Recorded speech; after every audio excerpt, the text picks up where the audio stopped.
Tackling a social skill that seems super simple but can actually trip a lot of us up, making introductions. You know that awkward moment when you're with two friends who don't know each other and you just kind of stand there in silence?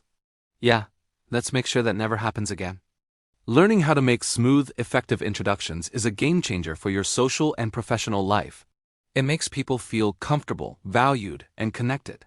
So, if you're ready to become the super connector in your group, stick around. First things first, let's talk about the basic formula. It's surprisingly easy. The key is to say both people's names clearly. A great rule of thumb is to address the person you want to show more respect to first. In a professional setting, this would be the person with higher seniority or your client. For example, I'm a senior manager. I'd like you to meet John Smith. John, this is Ms. Senior Manager, our head of marketing. In a social setting, you might introduce a younger friend to an older relative first. It's a subtle sign of respect that goes a long way, and please say the name slowly and clearly. Mumbling names is the number one mistake people make. Now just saying names is the bare minimum. The real magic happens when you add a little bit of context. This is what I call the connection spark. After you've said their names, give each person a small, interesting piece of information about the other. This gives them an instant topic to talk about, so you can gracefully exit the conversation if you need to. For example, Sarah, this is my friend Mike. Mike is an amazing photographer who just got back from a trip to Japan. Mike, Sarah is a fantastic chef and makes the best ramen I've ever tasted. See what I did there? Instantly, they have something in common to discuss. Japan, food, travel. It bridges that initial awkward gap and gets the conversation flowing naturally. Let's move on to group introductions because these can feel like a total minefield. Imagine walking into a party with a friend who doesn't know anyone. Don't just abandon them. Your job as the host or the connector is to ease them in. You don't have to introduce them to every single person individually at once. Find a small group of 2 or 3 people and start there. You can say something like, "Hey everyone, I want you to meet my friend David. David, this is Lisa, Tom, and Emily." Then you can add that connection spark for the group. David and I work together in graphic design. Lisa, you were just talking about needing a new logo, right? This immediately includes David in an ongoing conversation and makes him feel like part of the group. Finally, let's cover what to do when you forget someone's name. Don't panic. It happens to absolutely everyone. The worst thing you can do is avoid the introduction altogether out of embarrassment. Just be honest and lighthearted about it. You can say something like, "Oh my gosh, my mind has just gone completely blank. Please tell me your name again." Or you can put the focus on the other person, saying to your friend, "I'm so sorry, I've forgotten to introduce you too. Please introduce yourselves." Being upfront and human about it is much better than creating an awkward, nameless void. People are usually very understanding. So the next time you're in this situation, remember these tips. Say the names clearly, add a connection spark, manage groups gracefully, and don't be afraid to admit when you've forgotten a name. You'll become a master of introductions in no time. Thanks so much for watching, and if you found this helpful, don't forget to like and subscribe for more tips. See you in the next one. Hey everyone, and welcome back to the channel. Today, we're diving into a topic that is essential for every English learner: how to have a great conversation with someone. It's not just about knowing words, it's about connecting with people. So, whether you're meeting someone for the first time or catching up with a friend, I've got some fantastic tips for you. Stick around. First things first, how do you even start a conversation? It can feel a bit intimidating, right? The easiest way is to comment on your shared situation. If you're at a coffee shop, you could say, "Wow, it smells amazing in here. Have you tried their new latte?" Or if you're at an event, you could ask, "What brings you here today?" This is a low-pressure way to open the door for a chat. Another great opener is a simple, genuine compliment. "I love your jacket. Where did you get it?" Or, "Your presentation was really insightful." People usually appreciate a kind word, and it makes them feel comfortable talking to you. Once you've started talking, how do you keep the conversation flowing? The golden rule is to ask open-ended questions. These are questions that can't be answered with a simple yes or no. Instead of asking, "Do you like to travel?" try asking, "What's the most interesting place you've ever traveled to?" See the difference? The second question invites a story, not just a one-word answer. Use questions that start with what, how, why, or tell me about ... These are your best friends for encouraging the other person to share more. Now, this next point is super important. Active listening. A conversation is a two-way street. It's not just about you talking or thinking of what to say next. It's about truly hearing what the other person is saying. Show you're engaged by nodding, making eye contact, and using small verbal cues like, wow, or, that's interesting. When they finish a point, you can summarize what they said to show you were paying attention. For example, so it sounds like your trip to Japan was an incredible experience because of the food and the friendly people. This not only shows you re-listening, but also gives them a chance to clarify or add more details. One of the best ways to connect with someone is to find common ground. As you listen, try to find shared interests, experiences, or opinions. If they mention they love hiking, and you do too, that's your cue. You can say, "Oh, I love hiking too. Have you been to any of the local trails?" Finding these similarities builds rapport and makes the conversation feel more natural and enjoyable for both of you. It transforms the interaction from a simple exchange of words into a real connection. Don't be afraid to share a little about yourself too. It helps the other person get to know you and feel more comfortable sharing in return. Finally, let's talk about how to end a conversation gracefully. Sometimes this can be the most awkward part, but it doesn't have to be. You can use a simple, polite closing line. For example, "Well, it was really great talking to you. I should get going now." Or, if you'd like to stay in touch, you could say, "I've really enjoyed our chat. Maybe we could connect on LinkedIn?" The key is to be clear and positive. A warm smile and a friendly closing remark leave a great final impression. So, to recap, start with a situational comment or a compliment, ask open-ended questions, practice active listening, find common ground, and end the conversation politely. Practicing these steps will make you a more confident and engaging conversationalist. Remember, every conversation is a chance to learn something new and make a new connection. Thanks so much for watching today. I hope these tips help you in your next English conversation. If you found this video helpful, please give it a thumbs up and subscribe for more content. Let me know in the comments which tip you're going to try first. See you in the next video. Bye. Hey everyone, and welcome back to the channel. Today, we're tackling a big question I get all the time. How can I become an expert in English? It feels like a huge mountain to climb, right? But trust me, it's more like a series of small, manageable hills. I'm going to break it down into a simple, actionable plan that will take you from feeling stuck to feeling confident and fluent. So grab a notebook and let's get started. First things first, let's redefine expert. It doesn't mean knowing every single word in the dictionary or never making a mistake. Even native speakers don't know everything. An expert is someone who can communicate effectively, understand nuances, and express themselves with confidence and clarity. The goal is confident communication, not perfection. Keep that in mind, and it will take so much pressure off. Okay, so where do we begin? With the most powerful tool you have, immersion. You need to surround yourself with English. I'm not talking about moving to another country, although that helps. I mean creating an English bubble right where you are. Change your phone's language to English.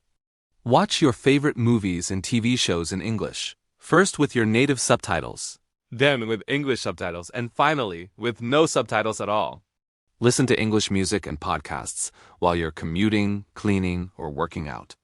The key is to make English a constant, natural part of your daily life, not just a subject you study for an hour. Next up is active learning. Immersion is great for passive understanding, but to become an expert, you have to be active. This means engaging with the language. When you learn a new word, don't just memorize its definition. Look up example sentences. Try to use it in your own sentence right away. A great technique is the Word of the Day challenge. Pick one new word each morning and make it your mission to use it at least 3 times that day, whether you're writing in a journal, talking to a language partner, or even just thinking to yourself. This actively wires the new vocabulary into your brain. Now let's talk about the scariest part for many. Speaking. You can't become an expert if you don't speak. I know it's intimidating. You're worried about making mistakes, about your accent, about people not understanding you. But here's the secret. Every single expert was once a beginner who was brave enough to sound silly. You have to be willing to make those mistakes. Find a language exchange partner online. Join the conversation club. Or, if you're shy, start by talking to yourself. Yes, really. Describe what you're doing as you cook dinner. Summarize a movie you just watched out loud. Record yourself on your phone and listen back. It feels weird at first, But it's an incredibly effective way to practice pronunciation and sentence structure without any pressure. Beyond the basics, an expert understands the culture behind the language. Language is more than just words. It's a window into a way of thinking, so get curious. Read books, articles, and blogs on topics that genuinely interest you, but in English. Follow creators from different English-speaking countries on social media. Pay attention to idioms, slang, and humor. Understanding these cultural nuances is what separates a good English speaker from a truly great one. It allows you to not just speak the language, but to connect with the people who speak it.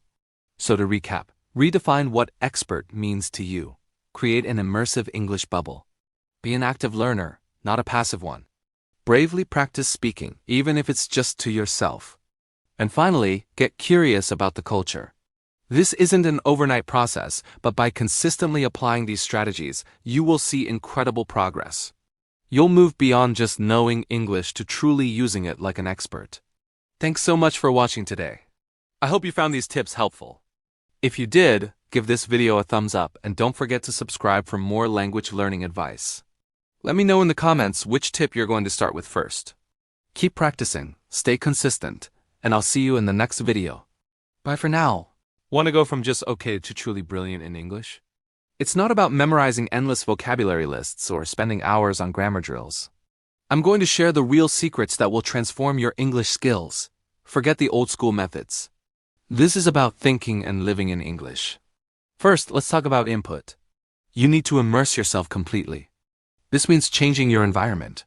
Switch your phone, your computer, and all your social media accounts to English. When you watch movies or TV shows, use English subtitles, not your native language. Or even better, try watching with no subtitles at all. It will be tough at first, but your brain will adapt incredibly fast. The goal is to make English the default language for your daily entertainment and information. Next, upgrade your listening. Don't just passively hear English, actively listen. Start with podcasts or YouTube channels on topics you genuinely love. If you're into gaming, watch gaming streams in English. If you love cooking, follow English-speaking chefs. When you listen, pay attention to the rhythm, the intonation, and the slang. Try to guess the meaning of new words from context before you look them up. A great exercise is to listen to a short clip, pause it, and try to repeat the sentence exactly as you heard it. This is called shadowing, and it's a game changer for your pronunciation and fluency. Now for the scary part, speaking. You can't become brilliant without speaking a lot. Find a language exchange partner online. There are tons of apps and websites where you can connect with native speakers who want to learn your language. Schedule regular calls, even if it's just for 15 minutes a day. Don't be afraid of making mistakes. Every mistake is a learning opportunity. The more you speak, the more comfortable you'll become. Here's another powerful speaking tip. Talk to yourself. I know it sounds a bit strange, but it works. Narrate your day. When you're making coffee, say, "I'm making a cup of coffee now. I'm adding 2 spoons of sugar." Describe what you see out the window. This internal monologue, in English, builds new neural pathways and makes thinking in English second nature. It's a private, no-pressure way to practice constantly. Let's move on to reading. Ditch the boring textbooks. Read what you enjoy. It could be fantasy novels, celebrity gossip magazines, tech blogs, or even comic books. The key is to read for pleasure. When you encounter a new word, don't stop immediately to look it up. Try to understand it from the surrounding sentences. Highlight it and then look up a batch of words later. This keeps your reading flow smooth and enjoyable. Reading widely exposes you to different writing styles and a richer vocabulary than you'd ever find in a textbook. And what about writing? Start small. Keep a simple journal in English. Write 1 sentence a day, then gradually increase it. Write about your day, your thoughts, your dreams. You could also start a blog or even just comment on YouTube videos or social media posts in English. Engage in online communities related to your hobbies. Writing forces you to structure your thoughts clearly and helps you solidify the grammar and vocabulary you've learned. Don't worry about perfection, just get the words out. One of the biggest secrets to becoming brilliant is to stop translating in your head. This is the hardest habit to break, but it's crucial. When you see a chair, you should think chair, not your native word for it, and then translate to chair. How do you achieve this? Through association. When you learn a new word like apple, don't just write down the translation. Look at a picture of an apple. Think about its taste, its smell, its texture. Create a mental image and connect it directly to the English word. This direct connection is the essence of thinking in English. Another key is to get obsessed with the culture. Language and culture are inseparable. Watch documentaries about English-speaking countries. Learn about their holidays, their history, their humor.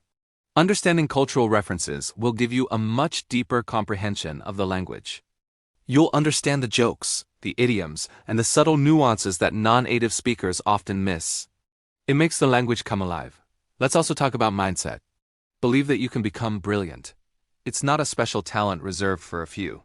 It's a skill that can be developed with consistent effort and the right that belongs to everyone who speaks it, whether they're from London, Lagos, or Lima. It continues to evolve every day, with new words and phrases being added all the time. Think of words like selfie, binge watch, or ghosting. These didn't exist a couple of decades ago.